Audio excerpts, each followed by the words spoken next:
నేను మళ్ళీ చెప్తున్నా, మీరు పూలేయద్దు నా మీద రాళ్లే వేయండి.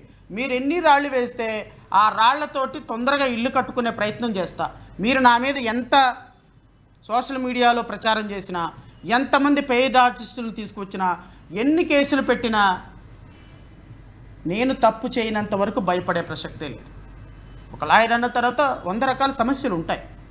వచ్చే క్లయింట్లకి మనం అందరికీ న్యాయం చేయలేకపోవచ్చు. న్యాయం జరగని ప్రతి ఒక్కళ్ళు, న్యాయం జరగకపోవడానికి నేను ఒక్కడినే కారణం కాదు. జడ్జిలు ఉంటారు, వ్యవస్థ ఉంటుంది, దాంట్లో రకరకాల అంశాలు ఉంటాయి. సో న్యాయం జరగని వాళ్ళందరూ వెళ్ళి టీవీ ముందులు కూర్చోబెడితే TV5 స్పెషల్ ప్రొజెక్షన్ ఇచ్చేసి వాళ్ళని కూర్చోబెట్టి స్పెషల్ వీడియోలు చేసి మీరు వాళ్ళని ప్రొజెక్షన్ చేసి నా ప్రొఫెషనల్గా నన్ను దెబ్బ కొట్టాలని చూస్తే కానివ్వండి.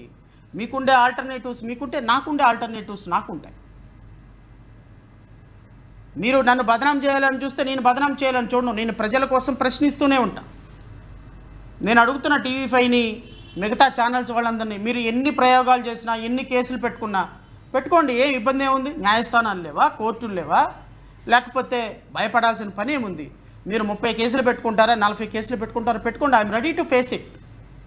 ఎన్ని మీరు వీడియోలు పెట్టినా డే టు డే స్ట్రాంగ్ అవుతాను తప్ప వెనక్కి తిరిగే ప్రసక్తి లేదు. ప్రజల కోసం ప్రశ్నించటం ఆపే ప్రసక్తే లేదు. పవన్ కళ్యాణ్ని ప్రశ్నిస్తూనే ఉంటా, చంద్రబాబు నాయుడిని ప్రశ్నిస్తూనే ఉంటా, కూటమి ప్రభుత్వాన్ని ప్రశ్నిస్తూనే ఉంటా. కూటమి ప్రభుత్వం ఇచ్చినటువంటి హామీలు నెరవేర్చకపోతే ప్రజల తరపున మా పార్టీ ప్రశ్నిస్తూనే ఉంటుంది. మీరు ఎన్ని కుయుక్తులు పడినా మా పార్టీ రాష్ట్ర ప్రజలకు నిజాలు చెబుతూనే ఉంటుంది. భయపడే ప్రసక్తి లేదు, వెనుదిరిగే ప్రసక్తి లేదు, బాబ్బాని మీ కాళ్ళు పట్టుకున్న ప్రసక్తి అంతకంటే లేదు. సో దయచేసి రాష్ట్ర ప్రజల తరపున మాట్లాడుతున్నప్పుడు, రాష్ట్ర ప్రజల తరపున అడుగుతున్నప్పుడు దానికి సమాధానం చెప్పండి మీ దగ్గర ఉంటే. నేను అడుగుతున్నా గౌరవ పవన్ కళ్యాణ్ గారిని, ఒక పవన్ కళ్యాణ్గా మాజీ ఒక ఎమ్మెల్యే కూడా మీరు కాలేదు. మొన్నే డైరెక్ట్గా మీరు ఉప ముఖ్యమంత్రి అయినారు. మీరు మాట్లాడేటువంటి భాషలో ఏ ఒక్క % భాష అయినా నేను మాట్లాడానా? నేను విధానాల మీద మాట్లాడా. 30,000 మంది అమ్మాయిలు మిస్ అయ్యారన్నారు. 30,000 మంది అమ్మాయిలు మిస్ అయ్యాను. నేనే డీజీపీతో ఉంటే, నేనే అధికారంలో ఉంటే వాళ్ళని ఇమ్మీడియట్గా మొత్తాన్ని తీసుకొచ్చి తల్లిదండ్రులకు అప్పచెప్తానన్నారు.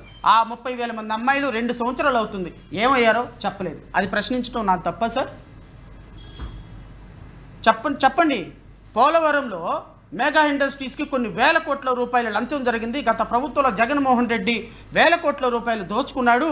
ఆ మెగా ఇండస్ట్రీస్కి వాళ్ళకే ఈ కాంట్రాక్ట్లన్నీ ఇస్తున్నా అన్నారు. 2024 జూన్ తర్వాత వచ్చిన మీ ప్రభుత్వం అదే కంపెనీకి మళ్ళీ ప్రాజెక్టులు ఇచ్చి పోలవరం ప్రాజెక్టులు అప్పచెప్పింది. మరి దీన్నేమంటారు సార్?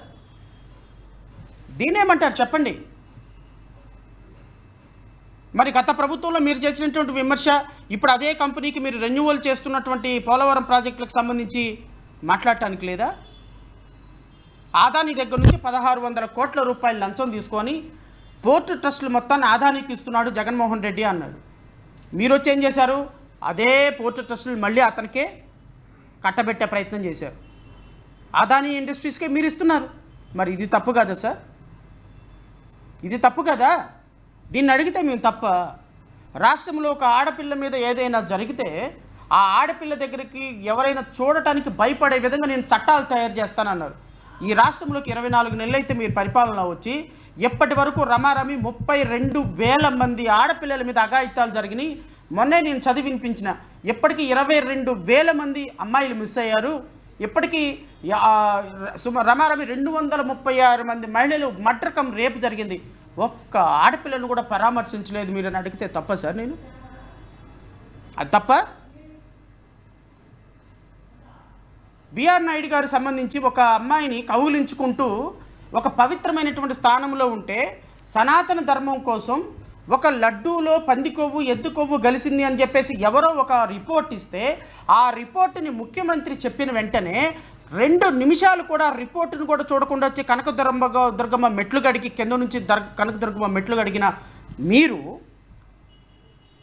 సనాతన డిక్లరేషన్ అని చెప్పి తిరుపతిలో వెళ్ళిపోయి కాలిమెట్లతోటి తిరుపతిలోకి వెళ్ళి కొన్ని వేల మందిని అక్కడ పోగేసి ఒక యాత్ర చేసి కొన్ని వేల మందితోటి ఒక మీటింగ్ పెట్టినటువంటి సనాతన డిక్లరేషన్ అన్అపాలజెటిక్ సనాతని అని మీరు డిక్లరేషన్ తీసుకున్నటువంటి మీరు ఈరోజు కళంకితమైనటువంటి బిఆర్ నాయుడు అక్కడ టీటీలో కూర్చొని టీటీడీలో కూర్చొని ఒక మహిళ నాకు అన్యాయం చేశాడని ఉత్తరం రాసినా కూడా స్పందించకుండా, అతను దొరికినప్పటికీ కూడా కనీసం ఎక్స్ప్లెనేషన్ కూడా కాల్ ఫర్ చేయకుండా, కనీసం మాట్లాడుకోకుండా, మీరు ముఖ్యమంత్రి చంద్రబాబు నాయుడు గారు దాని మీద ఒక ప్రకటన చేయకుండా ముందుకు సాగుతుంటే ప్రశ్నించొద్దా సార్? ప్రశ్నించొద్దా? లేదండి, ప్రశ్నించొద్దు. ప్రశ్నించే హక్కు పవన్ కళ్యాణ్కి మాత్రమే ఉంటుంది. ప్రశ్నించే హక్కు మా జనసేనకు మాత్రమే ఉంటుంది. ప్రశ్నించడం కూడా మేము ప్రతిపక్షంలో ఉన్నప్పుడు మాత్రమే చేస్తాం. పాలకపక్షంకి వచ్చిన తర్వాత ఎవడు ప్రశ్నించినా వాడిని మోకాల మీద కూర్చోబెట్టి చిప్పలు ఎరక్కొడతామని మీరు అన్నారా? అలాగే ఒక జీవో ఇష్యూ చేయండి పవన్ కళ్యాణ్ గారు, మాట్లాడం. ముఖ్యమంత్రి గారు కూడా చెప్తున్నాను నేను, ప్రజలకు సంబంధించి వైఎస్ఆర్సీపీ కార్యకర్తలో, జేబీఎం పార్టీ కార్యకర్తలో, సిపిఐయో సిపిఎంఓ మీరు తప్పులు చేస్తే, మీరు అమ్మాయిలతో దొరికితే, మీరు మెసేజ్లు పెడితేనే వీడియోలు చూపిస్తాం, అది పెడితేనే డిబేట్లు పెడతాం, అవి చూపిస్తేనే కేసులు కడతాం. తెలుగుదేశం కార్యకర్తలు కానీ, తెలుగుదేశంలో ఉన్నవాళ్ళు కానీ, జనసేన కార్యకర్తలు కానీ, జనసేనలో ఉన్నవాళ్ళు కానీ, బీజేపీ కార్యకర్తలు కానీ, బీజేపీ నాయకులు కానీ అమ్మాయిలతో తిరిగినా, అమ్మాయిలతో మెసేజ్లు పెట్టినా, అమ్మాయిలను తీసుకొచ్చి రేపులు చేసినా, అమ్మాయిలను తీసుకొని లాడ్జి తీసుకున్నా ఏ విధమైనటువంటి కేసులు కట్టొద్దని డీజీపీకి ఒక ఆర్డర్లు ఇవ్వండి సార్ జీవో ద్వారా. ఇంకెవరు మాట్లాడుకుంటూ ఉంటారు?